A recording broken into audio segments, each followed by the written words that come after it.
Blake, welcome to the Kraken. Thank you very much. Growing up, the son of an NHL player, how much did that, help your development, you think, and how much you turn to your dad for advice? Yeah, I mean, he's helped me tremendously, throughout my career so far, and growing up, I, pretty much lived the lifestyle too. I was just, a little version of him, I felt. So, I'm constantly surrounded by it all, and I think that helped me growing up, knowing what it takes. I know what it takes to, make the NHL and what's going to help get me there. So, he's helped me tremendously. What was it like growing up around NHL locker rooms? Yeah. And the like of that, meeting those players and doing that type of stuff. Yeah, kind of similar, just building those relationships. I mean, all my dad's teammates were always so great to me, and I'm very thankful for them, and I get to continue to skate with them in the summer and continue to build relationships with some of those guys. So it's pretty cool, and yeah. Who do you skate with? Kind of later in the summer, Jamie Benn, Tyler Sagan, skating with Blake Coleman right now. Sometimes the Jones brothers come out, so it's very cool to be surrounded by pros.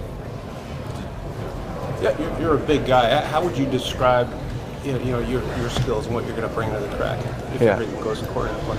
Yeah, I'm a big, long-rangey two-way D-man. Skates really well for my size. I think I use my legs all over the ice. I'm a great skater.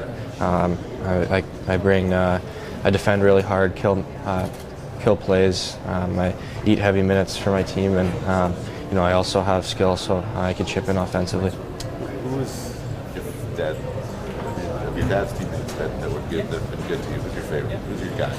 Jamie Benn's definitely been one of the best to me, just from a young age. In what ways? What has he done for you? He's always supported me since a young age, and he texted me before the draft. Just take it all in, and no matter what happens, just you're gonna be in the right place and have a long career. So it means a lot coming from him. In the last 10 minutes, have you heard from him? No, I haven't even been on my phone. So, yeah. He's obviously got his style of play. Has he given you advice about how to use your size to your advantage? Yeah, just little things. Just those guys have been in the NHL for so long now, and just the little details. Skating with him in the summer, 2-on-1s. You can't overcommit on 2-on-1s, or else guys at the next level just slip it through your feet. So just little things. He's really been a big help. Is this where you thought you'd go? Right around now, did you think you might get picked yesterday? In my heart, I thought I'd be getting picked yesterday, but for me, it didn't matter. The draft means nothing, and it doesn't matter when you go. It's what the work you put in after. So, I still got a lot to prove, and a long ways to go, but I'm always willing to put in the work. What's your development path look like now? Yeah, my plan is to go back to Edmonton, kind of finish what we started there, and have a really good team next year, and I want to win. So that's the goal for next year. Did Seattle meet with you a lot? Did you have an inkling? Yeah, a little bit. Yeah, I really didn't know where I was going to go. I talked to a lot of teams this year, but I couldn't be happier. How did your international play maybe elevate some of your game? What did you take away from that experience? Yeah, I think I just continued to grow my physicality, my physical game, and playing against those top nations, shutting down top lines. That's something that I take pride in, shutting down lines, defending really hard. So I think that's something that really helped my game. And what do you know about the Kraken's defensive core? You just got picked by them again.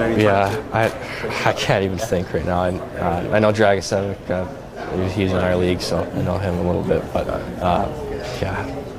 Blake, how's playing for the Oil Kings helped your development? Yeah, tremendously. They've been so good to me since a young age. Luke Pierce last year, and Devin Prod, and they were with me the last 2 years, and they gave me a lot of opportunities as a young player in the league. So I got to be able to play a lot of minutes as a 16-year-old, and really helped me last year. So they've done a great job of helping develop me and a lot of other great players. A big decision to move from Texas up to Canada, play in Edmonton. When you reflect back on that, how much has that decision helped you? And what would you say about playing in the Western Hockey League?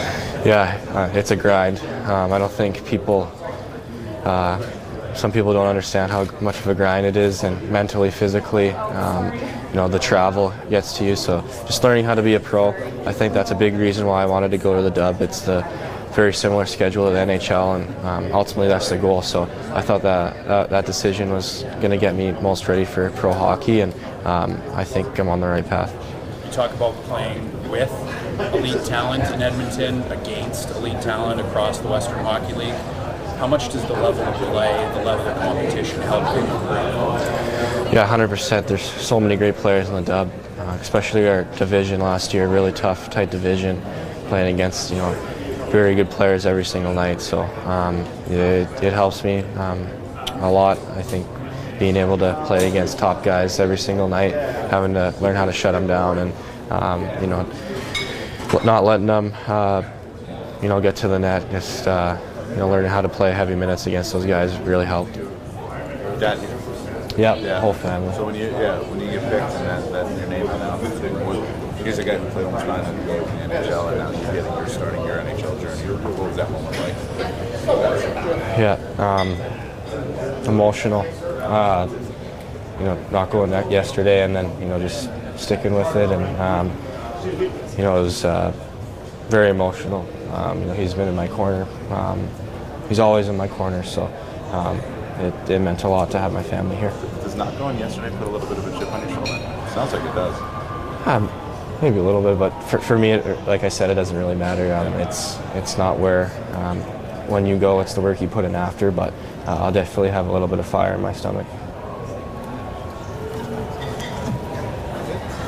Thank you. Thank you. Hey guys. Hey Blake, congratulations. Welcome to Seattle. Can you just talk about what these last 24 hours have been like for you? I know a lot of people had you potentially going in the first round. I mean, what have kind of the emotions been like for you here? Yeah, it's unbelievable feeling. Getting drafted to such a great organization. I couldn't be happier. A team that, seems like they wanted me, and I couldn't be more thankful. A little bit emotional the past couple days, but it's awesome that I'm finally picked.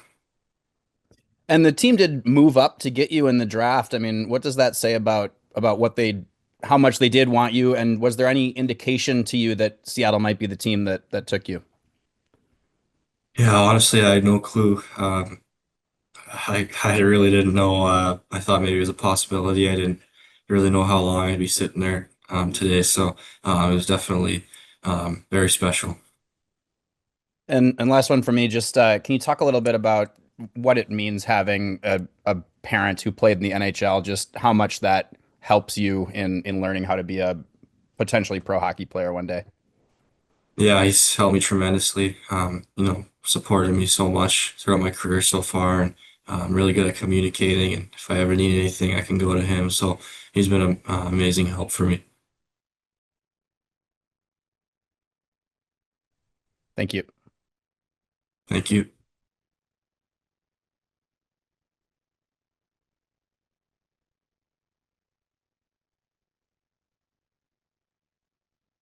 Hey Blake, quick question for you. We talked about your dad a little bit, but funny enough, he wasn't drafted. So did he give you any guidance going into this day? I mean, even though he didn't go through the experience of being drafted?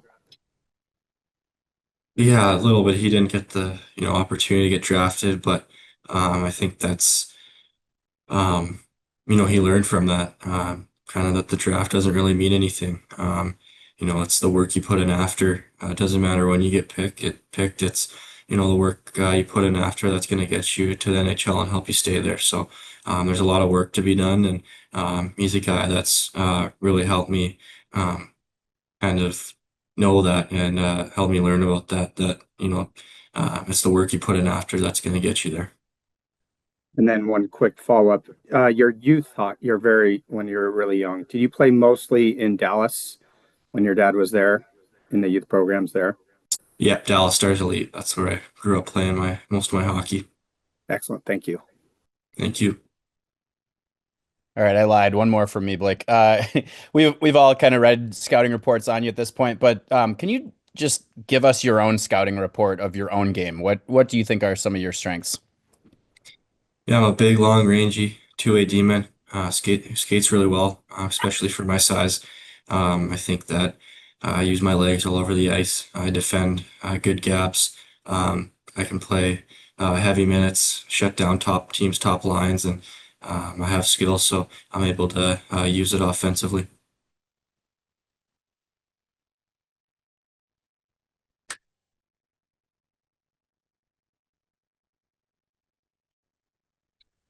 Hey, Blake, welcome to Seattle. We're glad to have you. Just a question building on that, the role of defense is kind of changing in the game, right? So I'm wondering who you look to as kind of the defender you want to be, and if you think the position has been changing at all as you've watched. Yeah, someone that I really like to model my game after, kind of a kind of NHL comparable. I really like Moritz Seider from the Red Wings. I think that's a guy that I have some similarities with him. I try to grow my physicality after him. I really like how physical he is. That's someone that I continue to watch and try to learn from. We just wanted you guys to be around a little bit longer, for sure. You know. Good to see you. Is that work for you, Austin? Yep, you good? You're good? Yep. All right. So, what were your general takeaways, Jason? I'll start with you for today. No, it's always exciting to bring this many players into the organization, and to start the day off, getting a defenseman like Blake in the mix. Obviously, we've drafted a lot of forwards over the last couple of years, but to get a player of Blake's pedigree, the size, the skating ability. It was a situation where we felt we wanted to move up and grab that, and then I think it just sort of went out through the rest of the day. We've talked a lot about taking the best available. In years past, we haven't forced it, and we've drafted more forwards. This year, we didn't force it, and we drafted more defense. So overall, we're really happy about the players that we added to our organization here. Robert, from your standpoint, how did things kind of shake out for you throughout this draft, and how you had players ranked versus where they fell for you? No, just like Jason said, today we felt that Blake was there, and we thought it was important to get him. And then, the day unfolded exactly as he said. We were following our board. The defensemen that were available were there. It actually played very well for us, I thought. How intense were the discussions yesterday between taking the centerman or taking the big D-man Burtka? Is that a point of discussion and argument at all? Oh, look, I think this draft, it was an exciting draft from the standpoint there was a lot of talented players at the very top of the draft. I think everyone's clear has been talked about. There wasn't the McDavid, there's not the McKinnon, the game changer to change your franchise, but a ton of players that, as you watch the playoffs, had the elements for success in the playoffs. Centermen, defensemen with size, big wingers. So, look, there was a lot of discussions from throughout the year, but especially from our meetings on just, what would be the best fit from that. But obviously, we came away extremely excited about Jake, and sleeping last night, I think both of us slept very well having Jake in the mix here, and we've talked about it before, just building through the center position, a young player like Jake who has the hockey sense, two-way ability. Yes, he need to improve his body, get stronger. We can talk about pretty much every player that we've drafted this weekend has to do that. But what I think a common theme was with the players that you'll get to know over the next few days here at development camp, they're a driven group. They're looking for information from us, and we look forward to working with them over the next couple of years. Robert, what you specifically like about Reynolds in that pick? Obviously he's one of the youngest players in the draft. That helps. The development is still there at this young age. He's an excellent skater. He's tall kid, he's 6'3". There's room to grow physically. He moves the puck extremely well. Plays a very mature game actually for a young kid.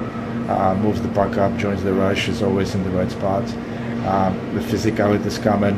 We felt very comfortable getting him there. You made a trade to move up from number 38 to number 36. Yep. Was that, did the thought of that trade come about before round 2 started, or as players started to come off the board? We had some discussions with different teams at the start of the draft there. We felt, with Blake's still on the board. We were trying to find a way to get up there. We liked the trade just because it wasn't that we had to give up another one. I know we moved back in the second round, but we still were able to get that third round pick in the mix there too. But we were working at it, trying to find a way to get up there to make sure that we had a chance to select Blake. Were there any other players you would have considered moving up for, or was Blake the choice? Blake was the one that we were certainly looking for from the defense group. You saw some players that went off the board in the mid-first and late-first from that perspective, and we wanted to step up and certainly get Blake. What is it that you like so much about his profile as a player, would you say? I just think the size, the skating ability. Look, he's played on the international scene already. And then when you get to know the kid and get to interact with him, you realize, like, look, obviously he understands the National Hockey League coming from his father, but there's a drive there and stuff. There's a willingness to work at his game, understands his weaknesses and what he has to improve on, and I think that's what's getting us really excited. And then that's with all of them, right? At the end of the day, we're drafting 18-year-old kids who have a lot of work ahead of them. And I believe our development staff, led by Jeff Tamolini, Corey Murphy, has done an excellent job with some of our young defensemen in our system. And we're going to certainly put Corey to work here starting this week. Jess, have you ever crossed paths with Vernon in your playing careers or throughout your hockey careers? I didn't. I don't think I did. I would have to check, but I don't think I did. Sort of a guy that you've bumped into and everything, but haven't spent much time with him, no. Jason, as an organization, you guys haven't dabbled much with Russia up until this point. To get Maxime, what do you like about his game, and what is the challenge still of maybe pursuing Russian players in the draft and everything? No, look, it's a situation of, being in UFA. We have Zazavoy over in UFA and stuff too, and understand that a little bit.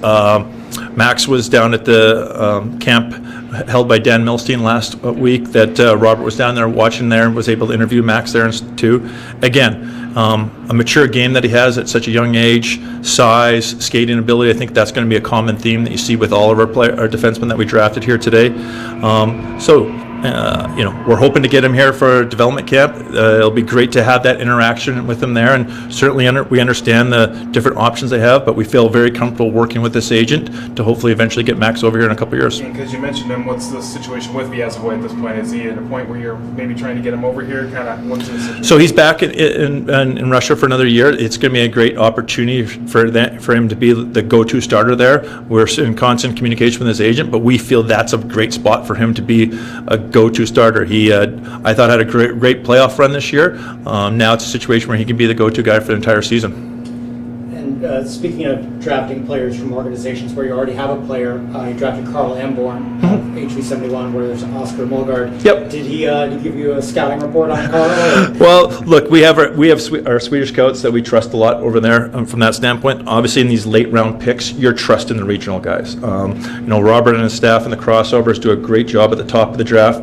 But in those later picks, you're trusting the regional guys to understand the players in there. And obviously, it's a group effort for it, but you're really relying on their opinions. These centers, first round last year, this year, a couple guys acquired over the last week or two.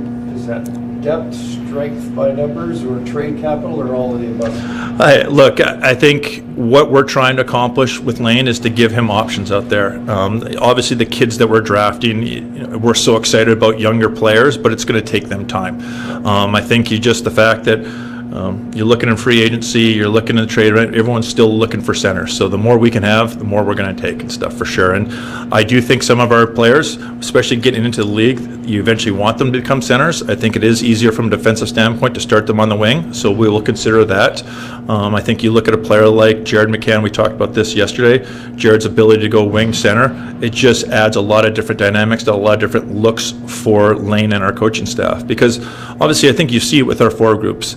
We're still looking for chemistry within our lines, and the more options we can give Lane, we're never going to be a top-heavy team. We have to have four lines that can contribute, and I like what we've accomplished over the last little bit here. Speaking of wingers, former first-rounder Edward, where is he? Ed had a great year in our minds, having the opportunity to be a go-to player for Czechia at the World Junior Championships this year, to be a 19-year-old in the American Hockey League. Like, we didn't know at the start of the year how that would turn out, and the fact that he was able to be down there the whole year, go from it. Look, he has to get stronger like some of our other players, but we're ecstatic of the steps that he took this year. And you talk about Jake O'Brien's hockey sense, sort of creativity. It's the same thing that we still see with Ed, and we're going to continue to work with him over the next couple of years for sure. sure. Completely off topic, just for fun, but what's it like to have a Hall of Fame sister? No, it's it's very proud of her. She worked extremely hard to get to this position.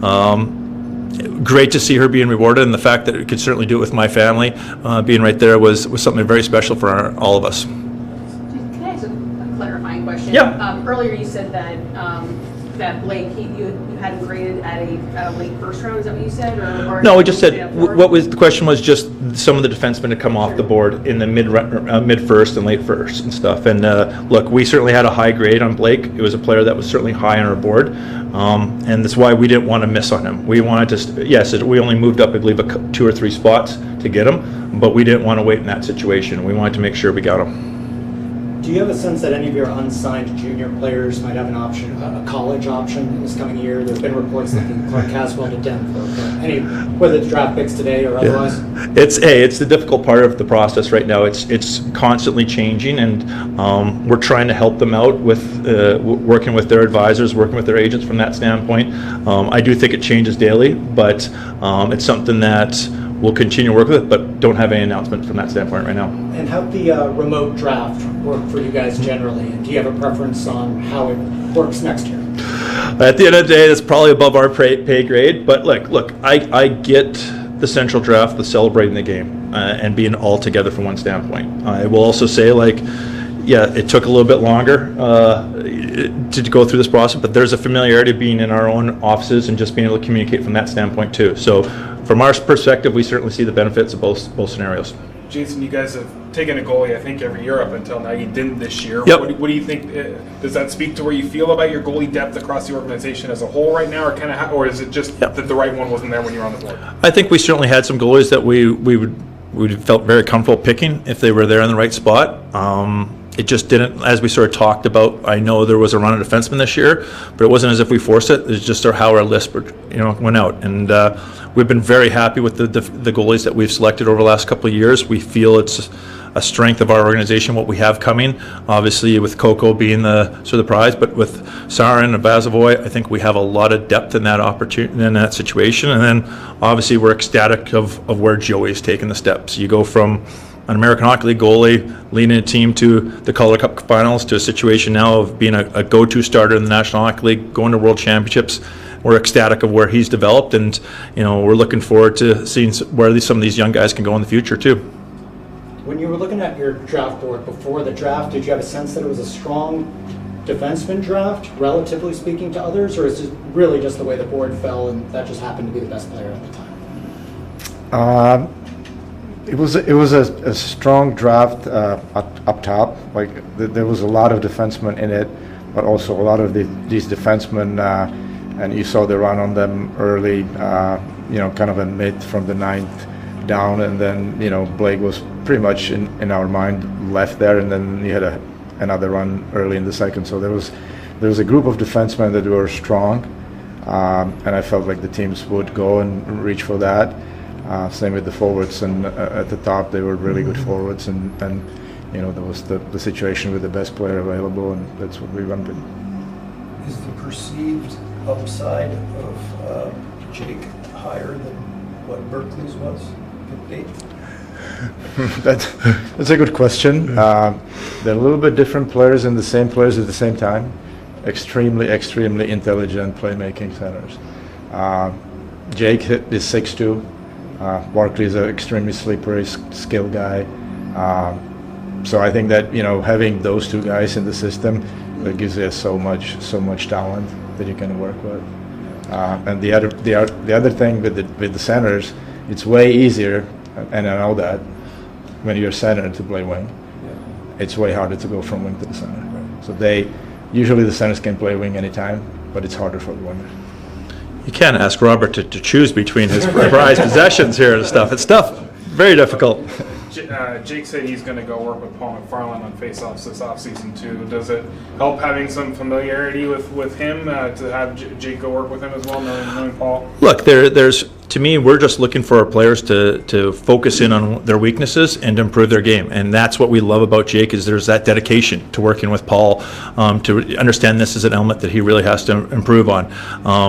Look, Gary Roberts, who has had some interactions with us in our organization too, working with Brantford. That's another situation where we feel very comfortable that he's going to be able to help Jake a lot and stuff too. So, as we've touched on before, the fact that these kids know their weaknesses, know what they want to work on, and they're going to, wherever they have to go to improve it is something pretty special. And it's what we've been really happy with Berkeley over the last year or so, working with Jeff Tambellini, and we're ecstatic that Jake's doing the same thing already. Thanks, guys. All right, have a good one.